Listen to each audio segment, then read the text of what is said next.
હંમેશા સાથે રાખો.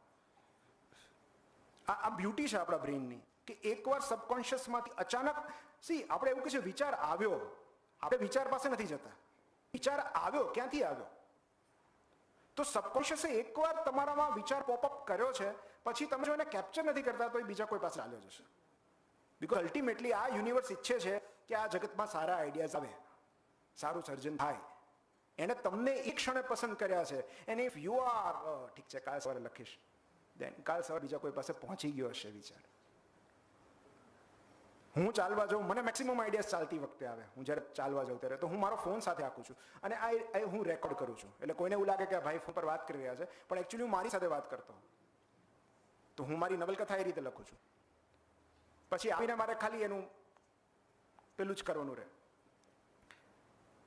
તો નોટબુક તમે રાખી શકો સાથે, તમારી લેપટોપ બેગ, કંઈ પણ તમે મેસેજ કરીને તમને જ વોટ્સએપમાં મેસેજ કરી શકો. પણ અલ્ટિમેટલી એ આઈડિયા ત્યારે ને ત્યારે રિસીવ કરી લેવો જરૂરી છે. તમે રાત્રે સૂતા હો ને એ આઈડિયા આવે પછી સવારે તમે ભૂલાઈ જશે કે આ શું આઈડિયા હતો. તો અને આ દરેક મેં જે કીધું દરેક લોકો એક નોટબુક સાથે રાખતા. સો આને વ્હાઇટ સ્પેસ કન્સેપ્ટ કહેવાય છે. Your best work, creative work happens in the white space.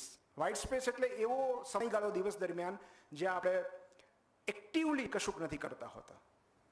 Cooker મૂક્યું છે અને એ થાય ત્યાં સુધીનો જે સમય છે એ વ્હાઇટ સ્પેસ છે. બે લેક્ચર વચ્ચેનો જે સમયગાળો છે એ વ્હાઇટ સ્પેસ છે. તમે ટ્રેડમિલ પર દોડતા હો છો એ વ્હાઇટ સ્પેસ છે. બેઝિકલી જ્યારે જ્યારે આપણું કોન્શિયસ માઇન્ડ એટલું બધું ઓવરટાઈમ નથી કરતું હોતું ત્યારે એ વ્હાઇટ સ્પેસનો ગાળો હોય છે અને એ બહુ જરૂરી છે. That is the best time for creativity.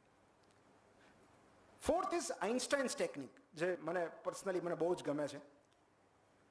આઇન્સ્ટાઈને creativity માટે એક નવો કન્સેપ્ટ આપ્યો. એણે એવું કીધું કે combine two existing ideas or reality, connect the dots.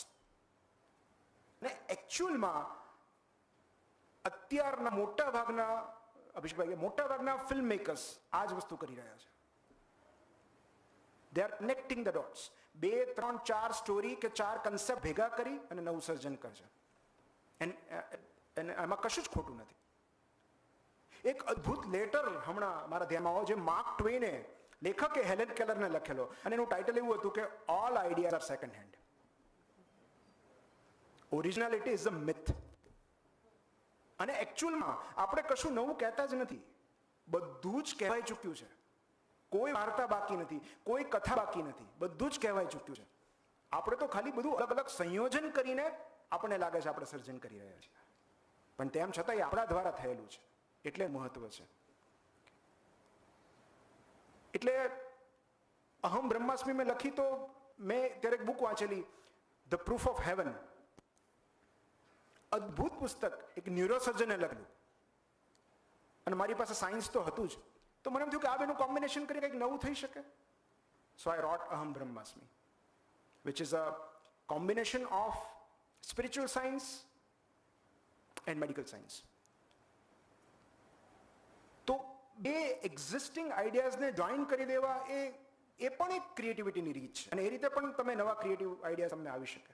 કોઈ જૂનું મૂવીનું કોઈ કશુંક સ્ટોરી હોય ને નવાની કશુંક સ્ટોરી હોય, અથવા નવાની કોઈ રિયાલિટી હોય, એ બેને જ્યારે આપણે ભેગી કરીએ છીએ, લોજિકલ કનેક્શન એ બે વચ્ચેનું જ્યારે જોડીએ છીએ, ત્યારે કથા રચાય છે. Boredom is very much important and necessary four creativity, જેનાથી આપણે બધા દૂર ભાગીએ છીએ. કારણ કે બોર્ડમ ઇઝ પ્રિકર્સર ઓફ ક્રિએટિવિટી. અને આ ગીજુભાઈએ પોતાના પુસ્તકમાં લખ્યું છે એક જગ્યાએ કે બાળકને જ્યારે કંટાળો આવતો હોય ત્યારે આવવા દો. કંટાળો જીવલેણ નથી, બાળક માટે હાનિકારક નથી. તમે એના હાથમાં જે પકડાવો છો કંટાળો દૂર કરવા માટે, એ હાનિકારક છે, કારણ કે એ એની કલ્પના મારી નાખે છે. અને અત્યારે તો આપણે મોબાઈલ જ આપી દઈએ છીએ મોટે ભાગે. બાળક કંટાળાથી મરી જશે એવું માનીને આપણે એને કે લે બેટા તું જો કાર્ટૂન. પણ જો બાળક કંટાળામાં 10 થી 15 મિનિટ વિતાવે છે તો 16મી મિનિટે કશુંક સર્જનાત્મક કાર્ય લઈને તમારી પાસે આવશે.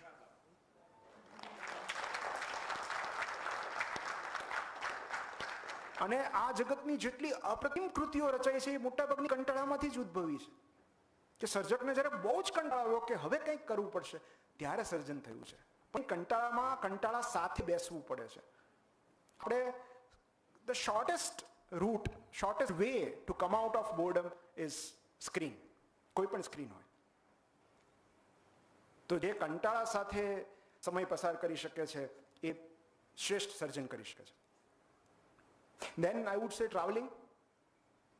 ટ્રાવેલિંગ જે ક્રિએટિવ આઈડિયાઝને બૂસ્ટ મળે છે. પ્રવાસ, પ્રકૃતિ, અને જ્યારે આપણે નવા લોકોને મળીએ છીએ તો જે આપણે ઇન્ટરેક્ટ કરીએ છીએ લોકો સાથે અને પછી એ વિશે ચિંતન કરીએ છીએ ત્યારે વોટ ઇઝ બોધરિંગ યુ, જે વસ્તુ આપણને સૌથી વધારે હેરાન કરતી હોય, પજવતી હોય, એમાં આપણી સર્જકતાના મૂળ રહેલા છે. ફિલ્મ મેકર્સ અમુક ફિલ્મ મેકર્સ એવા હોય છે જે બહુ પેશનેટ હોય છે, એવી સ્ટોરી પસંદ કરે છે કે જે એમને સૌથી વધારે અહીંયા વાગી હોય, ત્યાંથી સર્જન શરૂ થાય છે. And last, the art of sublimation. કારણ કે આપણે વાત જ એવી હતી કે સાયન્ટિફિક વેથી આપણે પ્રેઝન્ટ કરશું ક્રિએટિવિટીને. તો સિગમન્ડ ફ્રોઈડ એકવાર એક પુસ્તક વાંચી રહ્યા હતા, ધ હાર્સ જર્ની. અને એ પુસ્તકમાં એણે એક છોકરા વિશે વાંચ્યું કે એક છોકરો કૂતરાની પૂંછડી, મતલબ રસ્તા પર રખડતા કૂતરાની પૂંછડી કાપીને આનંદ મેળવતો હતો.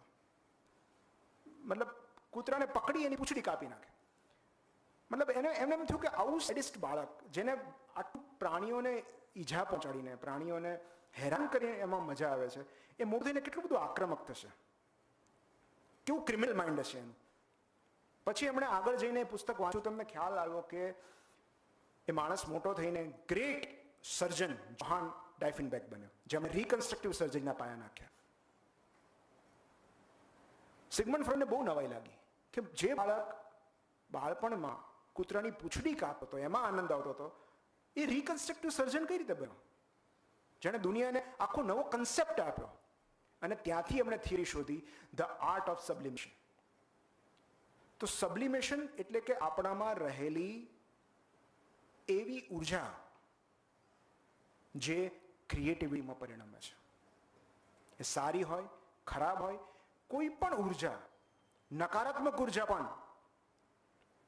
તો મનોવિજ્ઞાનની દ્રષ્ટિએ સબ્લિમેશન એટલે કે અસામાજિક કે અનિચ્છનીય પ્રવૃત્તિનું સામાજિક રીતે સ્વીકાર્ય પ્રવૃત્તિમાં રૂપાંતરણ. અને એટલે જ્યારે ડિપ્રેસ હોઈએ છીએ ત્યારે આપણે બેસ્ટ ધારીએ તો શ્રેષ્ઠ સર્જન કરી શકીએ છીએ. કારણ કે what are the enemies of creativity? આપણે જાણ્યું કે કઈ અવસ્થામાં ક્રિએટિવિટી આવે, પણ કઈ અવસ્થામાં તો ન જ આવે. તો સૌથી પહેલું સ્ટ્રેસ, એન્ઝાઇટી, ચિંતા, ડર, ફિયર, અને સ્પેશિયલી ફિયર ઓફ ફેલિયર. પણ આમાં ક્યાંય ડિપ્રેશન નથી, ઉદાસી નથી, સેડનેસ નથી. Fear of failure is the biggest enemy of creativity. કારણ કે તમારું સર્જન કેવું થશે એવું વિચારીને ક્યારેય આપણે સર્જન પ્રક્રિયા શરૂ જ ન કરી શકીએ. Perfectionism is the biggest enemy of creativity. તમે કશું પણ પરફેક્ટ કરવા જાઓ અથવા કરવાનો પ્રયત્ન કરો અથવા એવી ઈચ્છા રાખો તો તમે ક્યારેય સર્જન ન કરી શકો. તો મેં હમણાં જ લખ્યું હતું કે એને પરફેક્શન, પ્રોક્રાસ્ટિનેશન, પેરાલિસિસ સાયકલ કહેવાય. આજે નહીં, કાલે કરીશ, પછી કરીશ. કારણ કે આપણે બહુ બધી અપેક્ષા લઈને બેઠા હોઈએ છીએ. આપણને રસ સર્જન પ્રક્રિયામાં છે જ નહીં, આપણને રિઝલ્ટમાં રસ છે. અને જ્યાં સુધી જે ક્રિએટર પરિણામ સાથે જોડાય છે, પરિણામ સાથે અટેચ થઈ જાય છે, he is losing the fun. જે મજા છે એ પ્રોસેસમાં રહેલી છે. જે પ્રક્રિયાની મોજ માણી શકે છે એ સર્જન કરી શકે છે. પુસ્તક પ્રકાશિત થાય ન થાય, મારે આ કથા લખવી છે, એનું એક્ઝિબિશન થાય કે ન થાય, મારે આ ચિત્ર દોરવું છે, એ જે પ્રક્રિયાની મોજ છે એ ક્રિએટિવિટી છે. છેલ્લે હું એક ધ આલ્કેમિસ્ટના લેખક પોલો કોએલ્હો, એમની એક વાત હું તમારી સાથે શેર કરું કે પરફેક્શનિઝમની જ્યારે વાત આવી ત્યારે એમને પોતાની પહેલી નવલકથા લખી હતી.